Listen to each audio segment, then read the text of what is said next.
Hello and welcome to the webinar, Data Protection, September Ready. My name's Damon Dwyer. I'm the Marketing Manager for Ox IT Solutions and your moderator for today's session. We have three speakers for today who will be talking, amongst other things, about the benefits of having an effective data protection, backup and recovery process in place for education organisations. And with that, I'm delighted to introduce our first guest speakers, John McMillan and Josh Capon. John McMillan is an Associate Director of IT at Asset Education. John joined the Trust 9 years ago as a technician and has since played a key role in developing the IT function and growing the team. And today, John leads on digital strategy and project delivery across the Trust's 16 primary schools in Suffolk, supporting the ongoing development of its IT systems and infrastructure. Josh Capon is IT Operations Manager at Asset Education. Josh is responsible for overseeing the day-to-day delivery of IT services across a cluster of schools. He began his career within the Trust as an IT apprentice 7 years ago and has progressed through the organisation, developing a strong understanding of school-based IT from the ground up. Josh now works across both operational support and wider IT planning, helping to ensure systems across the schools run reliably and effectively. And with that introduction done, I'm going to kick off the session by asking you first, John, if you can give us a little bit of an overview about Asset Education, just to set the scene a little. Well, yeah, good morning, Damon. We are a multi-academy trust of 16 primary schools based in Suffolk. We've got 11 schools in Ipswich and a further 5 in the Houseworth area. So it's about 32 miles between the two clusters of schools. We're a Google-only trust now, as we moved away from Microsoft last summer. We have our own in-house IT team consisting of 6 members of staff, and we also support 4 external schools for IT support in the local area. So I know that you were saying, John, we've had a chat about this, that you sort of are preparing the children, because it's primary, isn't it? It's primary school. So you kind of preparing them for the digital futures. Is that right? Yeah. Well, yeah, because we're in the first phase of their education. So we get the way to prepare them for their digital future when they move up to high school, because it's a lot more IT integrated when they move up to the secondary stroke high schools. Yes, yeah. And can I ask you, how do you see the role of IT at Asset Education, John? Well, I mean, nowadays the trust and the school, they can't function without IT. I mean, you look at everyday life, we can't function without IT in our own lives. So we need to make sure that all our systems run well for our teachers. The equipment is always there and does what it says on the tin. And with that, we need to make sure that everything's backed up. The other thing we need to do is we've got a duty of care to our pupils, as I said, to prepare for their digital futures. And we've got the digital technology standards set by the DFE to meet by 2030. So to cover all that, we work with a 5-year digital plan, but it has to be very fluid, because I can hear people now going, 5 years planning IT, you're having a laugh. But we base it on a 5-year digital strategy, and it is very fluid because everything moves on at such a great pace. So, Josh, can I ask you, what would you say are the key areas of your IT and data landscape that need protection from cyber threats and even like unplanned sort of critical incidents? Yeah, well, there's so much in IT, and when we think about it, it's everywhere in all of our schools. So our current landscape, as John already said, we're a Google Workspace organization.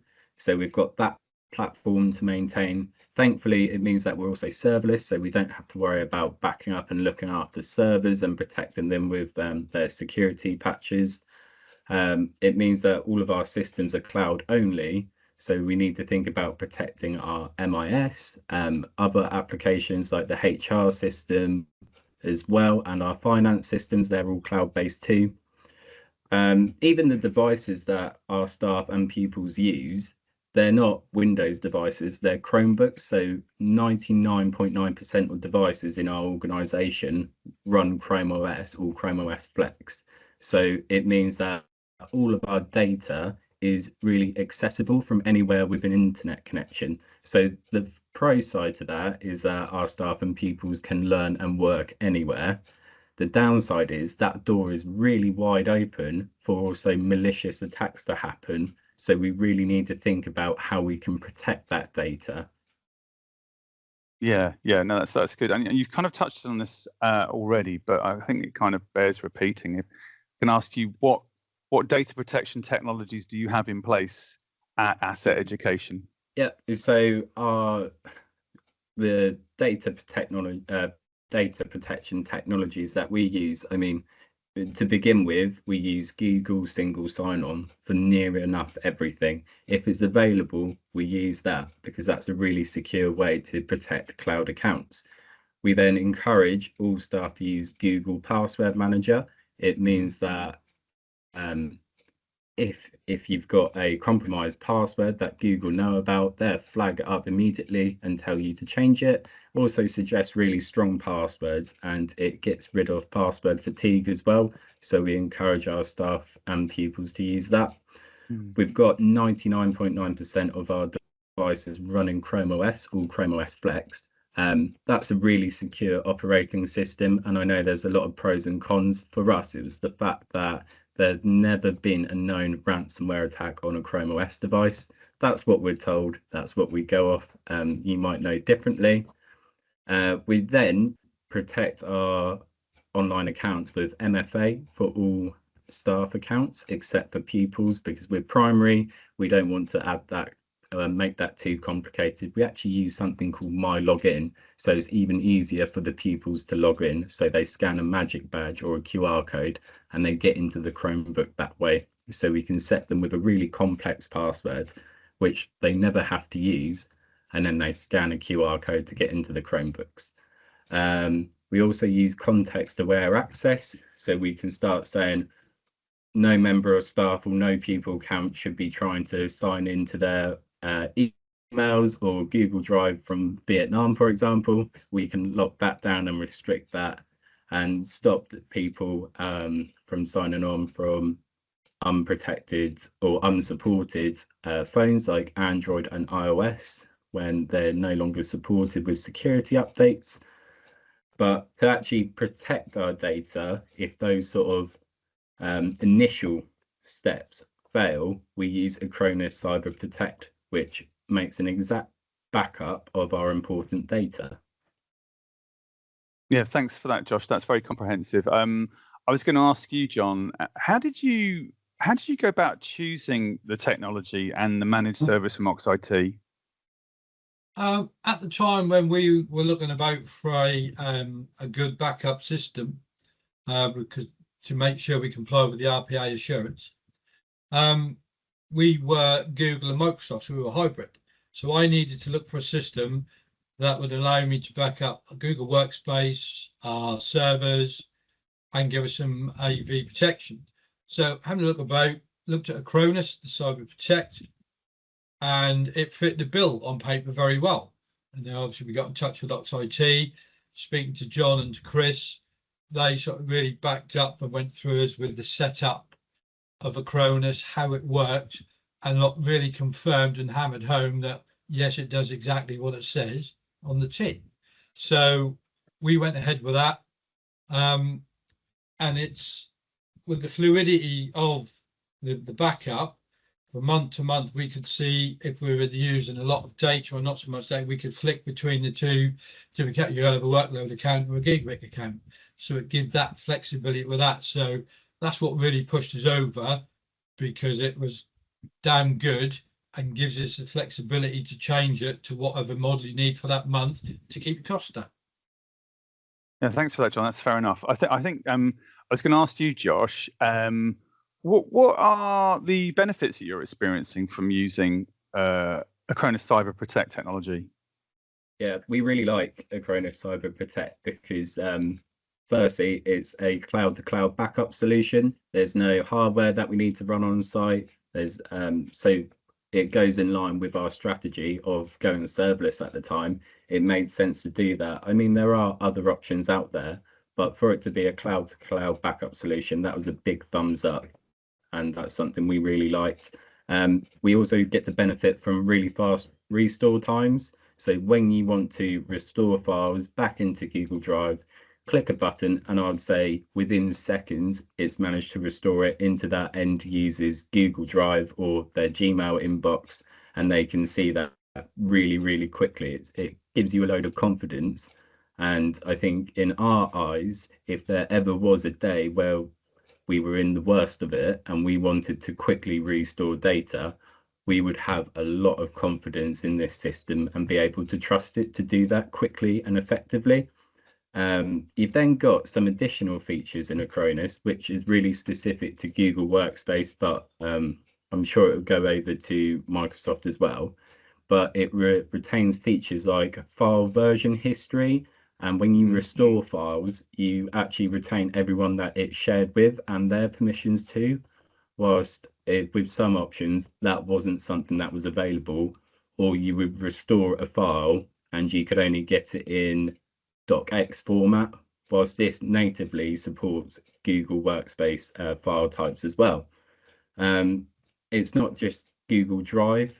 Acronis Protect backs up. It can do Gmail and Calendar too, and I think there's maybe even a couple more options that I've missed on there.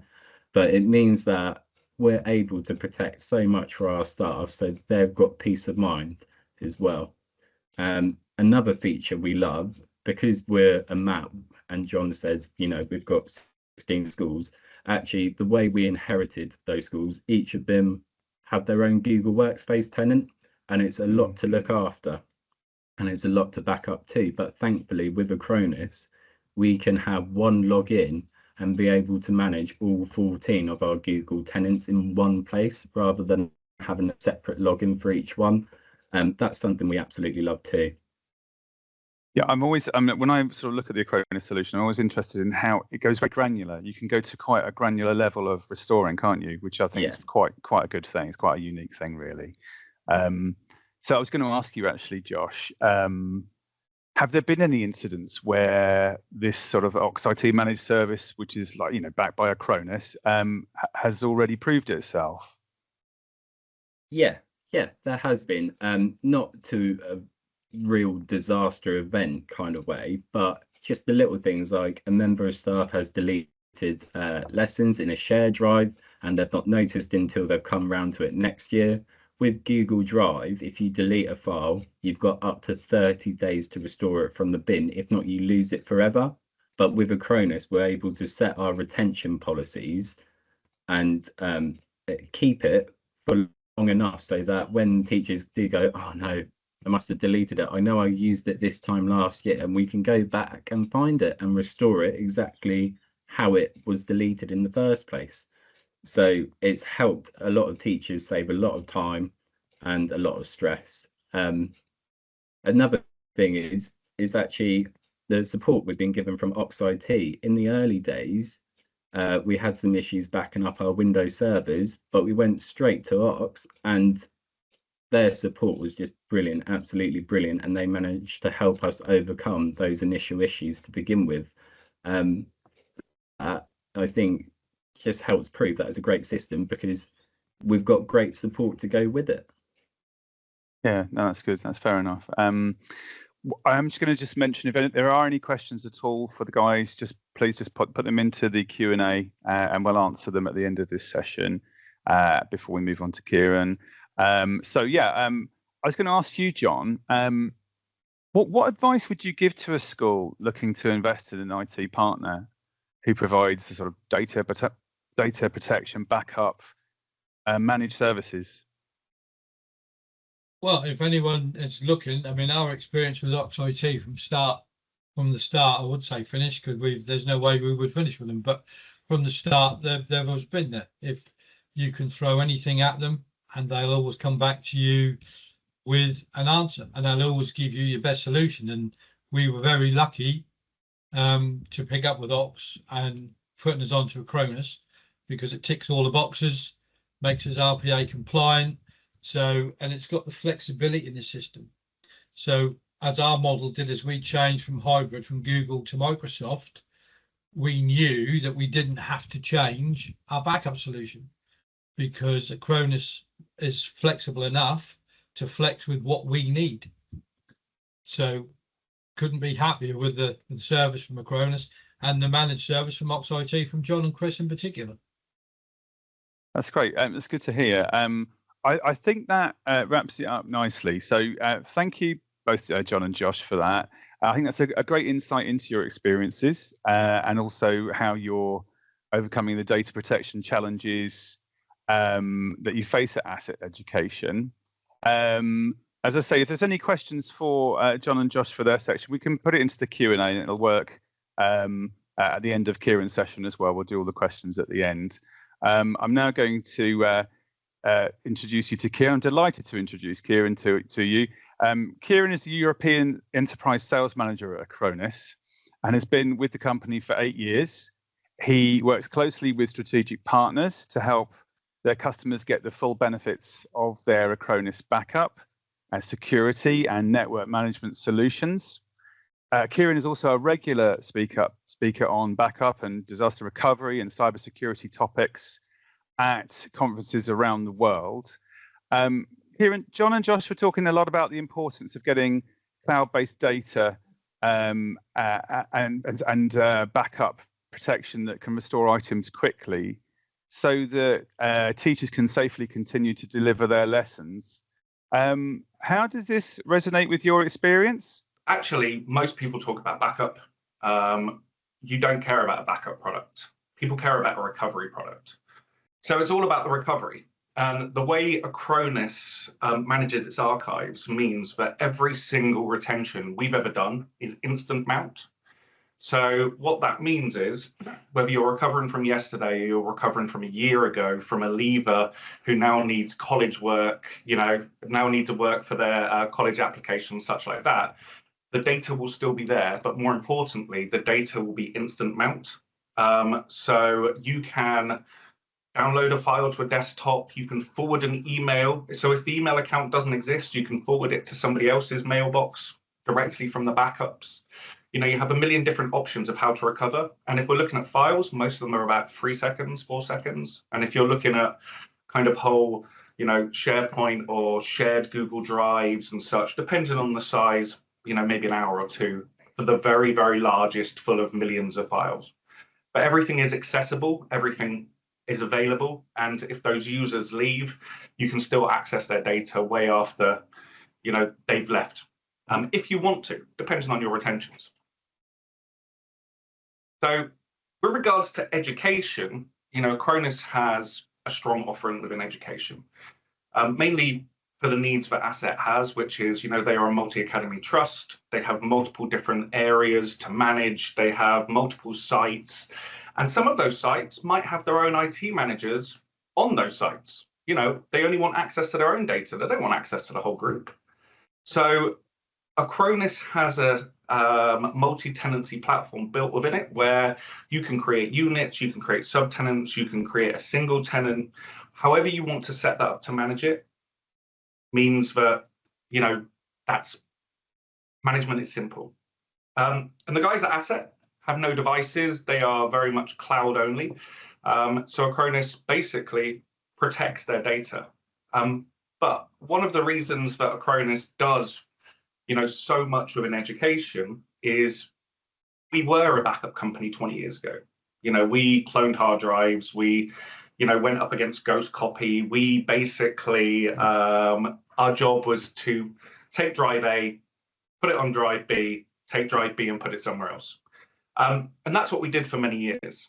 And then probably about 12 years ago, there was a nasty type of ransomware that instead of just attacking your files, it would attack your backups first. It would delete your backups. It would then basically start encrypting data. And when it went to you go into your safe, consistent data, that's where you found that that backup was gone, or that backup was encrypted, or that backup was deleted or corrupted in some way. Not just with Acronis, but with pretty much any major player you can think in the market. So there was kind of like this arms race of, backing up is fine. How do we make sure people can recover? And that's when things like immutability came in. And that's when things like, object lock for backups came into play. And Acronis was at the forefront of that. But Acronis decided to go one step further. And that was, we had started dabbling in AI and machine learning at this point. We had a backup agent on every single device. So actually, how could we incorporate some type of live protection with that backup environment? And that's when we came out with something called active protection. And that was a simple ransomware solution that would basically take a snapshot every time a file was starting to get encrypted. Once that snapshot had taken place, it would use machine learning to work out, is this a good encryption process or a bad encryption process? And once it decided, it would then recover all of those files instantly back from that safe cache that it has been created. And then overnight, our market share went up because apparently people want ransomware protection with their backups and they want immutability, where some of our more traditional competitors kind of got left behind. So Acronis decided that actually this was the way forward. And what we basically did was we looked at all of the different types of compliance out there, all of the different types of accreditations, whether they were local, whether they were global, and what insurance companies were telling you was best practice, what compliance or ISO 27001, what were they telling you best practice were? What was the national cybersecurity telling was best practice? I'm going to share some slides now. How it works. There we go. And they all say the same thing.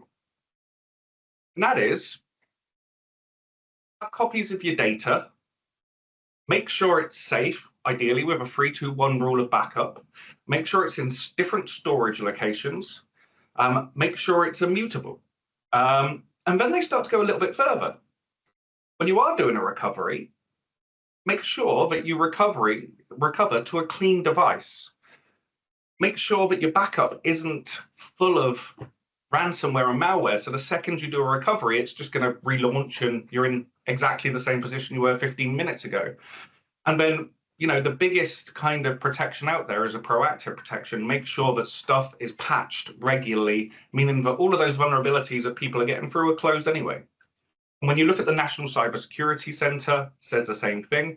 When you look at things like cyber insurance, compliance, and NIST, they go down a similar route. Make sure everybody has role-based access, make sure everything has backup and disaster recovery, make sure it's encrypted and segregated, make sure it's patched, make sure the devices are protected.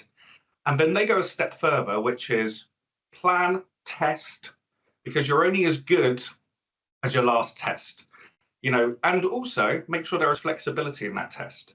You can have the most perfect plan possible, but if they tack you in a different way that your plan doesn't adapt to, still at square one. And then make sure all of your staff is trained and tested.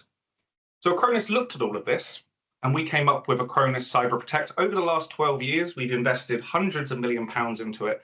And the idea is that, yes, we can back up your Microsoft 365 and your Google, and we can do it really well. And we can recover that data really quickly. And if that's all you want, that's all you have to take. But what it also means is we can add extra layers of security. These are all standalone products and features. These are things that some education takes just Microsoft 365 backup. Some of them might look at email security only. Some of them might look at EDR, MDR, and such. But the idea is Acronis will protect your data.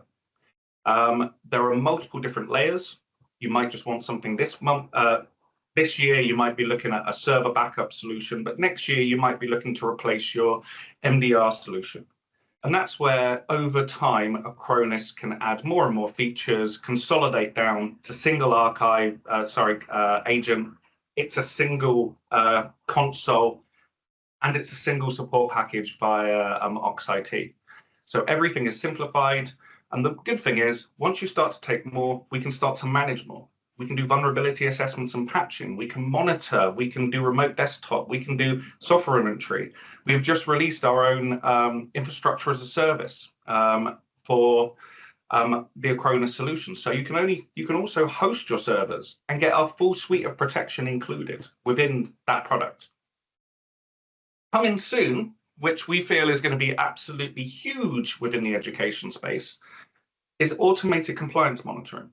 So you put in what your compliance of choice is, whether it's Cyber Essentials Plus, whether it's ISO, whether it's DFE, whether it's basically the National Cyber Security Center.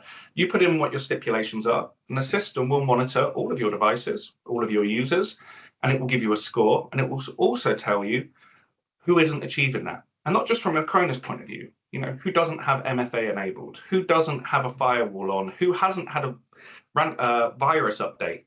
Doesn't have to be Acronis, it could be another one of our competitors.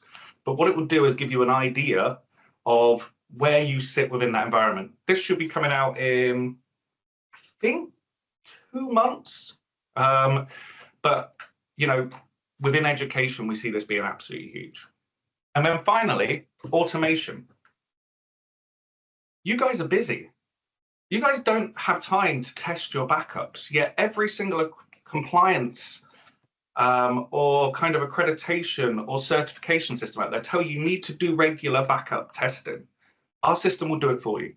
It will take those servers, it will spin them up, it will use machine learning, it will use AI to see if it's a valid Windows server, whether it's a valid Linux server, and it will take a snapshot of that and then send you a full report, and it will do it within minutes. It will, because our archives are instant mount, it can emulate an NSF share, which means that it can direct it to some compute on your network, spin it up, normally within about 2 minutes, take a snapshot, close it back down again. And it will do the next one and the next one, and it will do it automatically. Again, it will also scan your backups for malware. So again, we might not be your EDR, your XDR, your MDR. You might be using something else. You might be using, Defender or ESET or Sophos. But what this will do is it will scan your backups regularly. And if it sees that there has been a ransomware that's been dormant, lying there for 6 months, and today it's just made itself known, all of the definitions are updated globally, it will tell you that, by the way, you've had this ransomware in your backups for the last 6 months. If you recover it, it will be there. Would you like me to do a safe recovery? And that is, during the recovery process, it can rip out all of those infected files, and so it can't restart itself. We will automatically patch based on your recommendations. We will even do research by scanning national vulnerability databases. We will look in Reddit. We'll look on other forums to see if people are having bad experiences with a certain patch, and if it clashes with a certain type of software. We have software inventory. It will tell you that it doesn't work with Windows, 2008 R2. You have that in your environment. Maybe don't install this patch.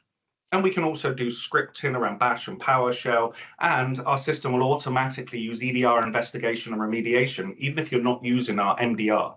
It's a machine learning based SOC.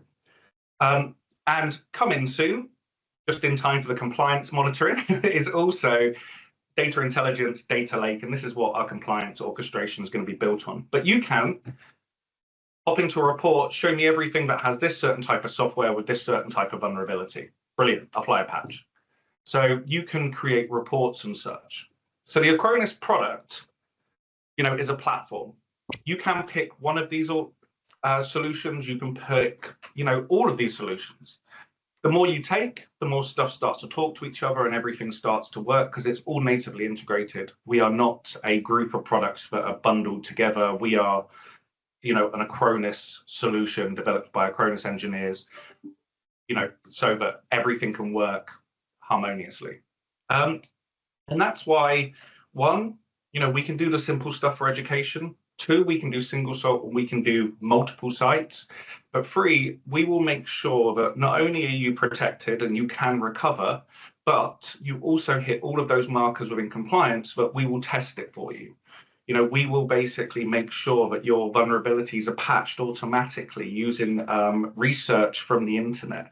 We'll make sure that all of your backup archives are safe, that when you have to recover them, you know that they are going to be consistent. And if they're not consistent, we will remove that malware as part of that process. And also, the other good thing is, our pricing is not an enterprise price. Our pricing is priced for the SMB education market. We are bringing enterprise level security, enterprise level backup and disaster recovery and testing and automation, which people can afford. There's no point having the best products in the world and talking to education about it if we're out of everyone's budget. And we're not. We're not the very cheapest on the market, but we are not expensive. We are well priced within the education market, and we will beat most of our competitors on price. There are a few really, really, really cheap ones, but they don't have the capabilities that we have. And that's Acronis. And that's why, in the education space, we are much more around recovery and compliance than just backing up. Thanks for that, Kieron. I was actually going to ask you something that I've been thinking about. It's just that what's the onboarding process like? I know that John and Josh have got 16 schools. Is it fairly straightforward, or is it a long process, or how does that work?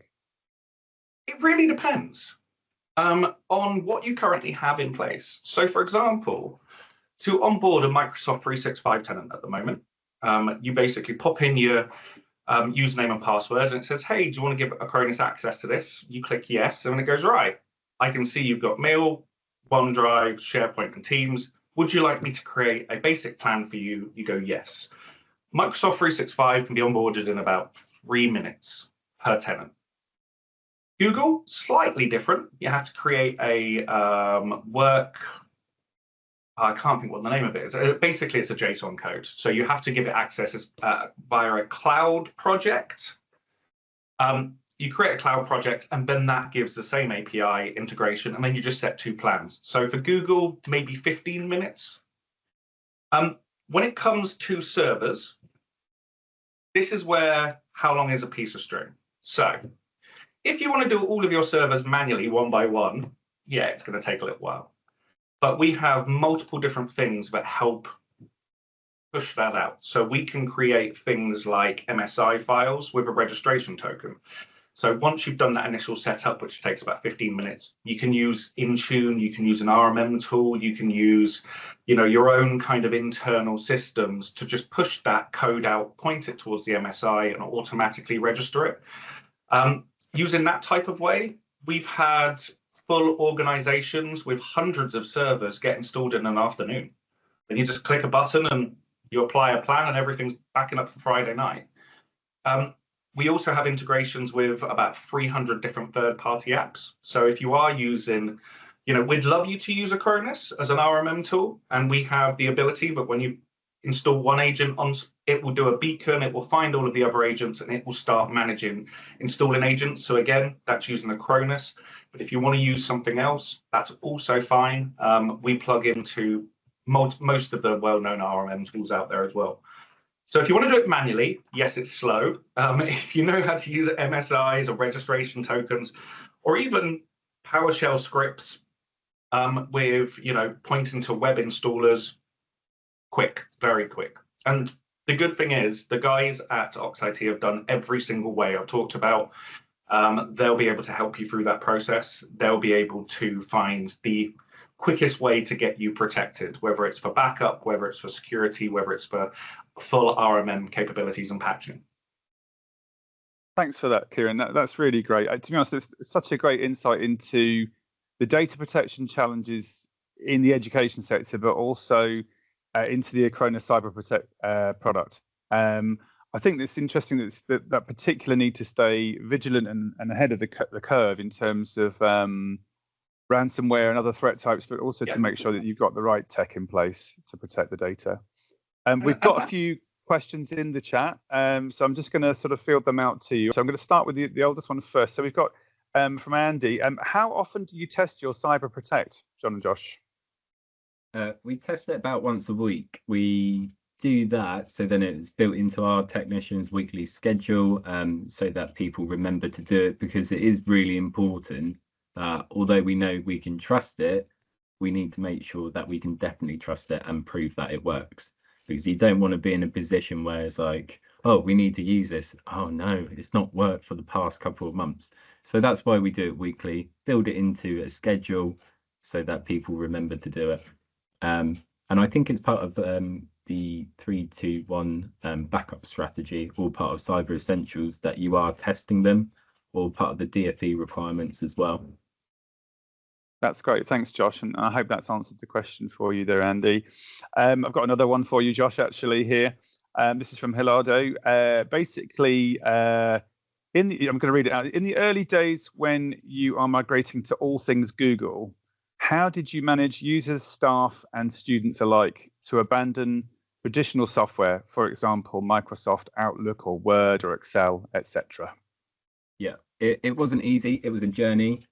It was trying to influence the staff more than anything. The pupils, because we're primary only, the pupils were the easy part. And actually, to be fair, a lot of the applications that the pupils were using were already web-based. We had TT Rockstars, we had Phonics all in there. I can't think of everything, but most of what the pupils actually used was already in the cloud. So it made sense from their side to make this easier. For the staff, it meant that they had to say goodbye to Smart Notebook. That was a really tough thing, but we did lots of training sessions. We gave plenty of notice. We did trial runs as well. So we actually picked a small school to begin with, proved the theory worked, and then showed other staff, look, this can be accomplished. We can do this. And look at the benefits. And, you know, we're coming up to a year being fully Google. And actually, I think a lot of teachers, although they were a bit hesitant to begin with, are really liking it because of how simple it is, because of how well it works. And actually, their laptops aren't getting updated every time they turn it on. So no more Windows updates to deal with. just to add to that, Damon, yeah, because we were hybrid, we didn't have Microsoft Outlook. We were already using Gmail, but a lot of the staff were using Word, Excel, and stuff. But with Google constantly updating, now you could easily convert backwards and forwards between Google and to Microsoft. So that was relatively easy. And now all the staff are basically just using docs, slides, and sheets now within Google. So the transition period wasn't really that difficult from saying, you know, Microsoft being traditional to us, it wasn't. No, that's good to know. That's good to know. Well, thanks for that one, John and Josh. I think I've got one more question here, and I might also throw this over to Kieron as well. So we've got, this is to you, I think it's probably you, Josh, on this one. Google is actively phasing out the traditional Linux-based Chrome OS in favor of a unified desktop-optimized operating system based on the Android tech stack. How would you tackle this transition in the future? Yeah, I think this is brand new information. I think they announced this properly at Google I/O last week. I'm in my opinion, I'm just seeing this as Windows 10 to Windows 11. I think it's going to be an update like that. Google, in my opinion, they're really keen to keep the experience very similar. And actually, I think it's going to make our lives as IT admins, make it simpler, because we'll be able to manage it all through one place, which is the Google admin console. I think they want to throw in more features into the operating system that's more Gemini and AI focused. So actually, it sounds like a benefit there. I think it's going to be a good thing, but we're going to do the classic thing, pilot in one place, test the theory, see what works and what doesn't. But if Google are doing it, in my opinion, they're going to do it for the right reasons, and they're going to do it well. Okay, thanks for that, Josh. Well, Kieron, have you got any insight into that one at all? Yeah, and from our point of view, you know, Acronis is very much a Google Workspace, Windows and Linux. Now, we are towards the end of this year bringing out security for Android and Mac, like iOS. That is starting in our consumer product, which is called True Image. And then I can't see why that wouldn't be rolled out. But at the moment, things like Chrome OS, we don't actually cover. If it moves to Android more focused, then actually that might be something we can then start looking at. But at the moment, it isn't something we really touch. You know, we are Google Workspace, Microsoft 365, Windows, and Linux. Fair enough. Fair enough.